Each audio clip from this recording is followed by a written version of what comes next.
Aggregazione, vicinanza, sguardi e sorrisi ben visibili anche se nascosti dalle mascherine.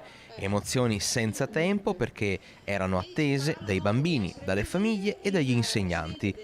Il ritorno a scuola a Rossano Veneto porta con sé tante novità e una tradizione speciale.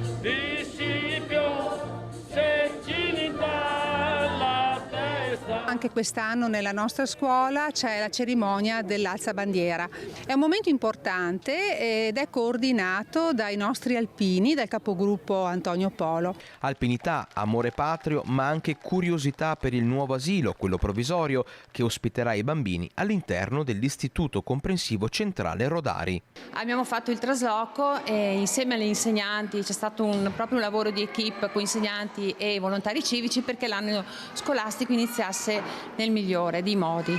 È iniziato, l'ambiente è coloratissimo, i bambini sono felici e anzi sono talmente contenti che non vorrebbero neanche più ritornare sull'asilo vecchio. Mensa organizzata, alunni felici e lavori nel nuovo asilo, quello definitivo, che saranno completati entro luglio 2022.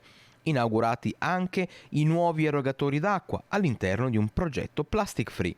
E restando in tema di novità, il sindaco Martini annuncia la presenza lunedì 27 settembre del governatore Luca Zaia per l'inizio dei lavori in piazza a Rossano. La segreteria del presidente della regione Luca Zaia ha confermato la presenza del presidente per la cerimonia di posa della prima pietra che darà di fatto l'inizio ai lavori della nuova piazza e spazi sociali di Rossano Veneto.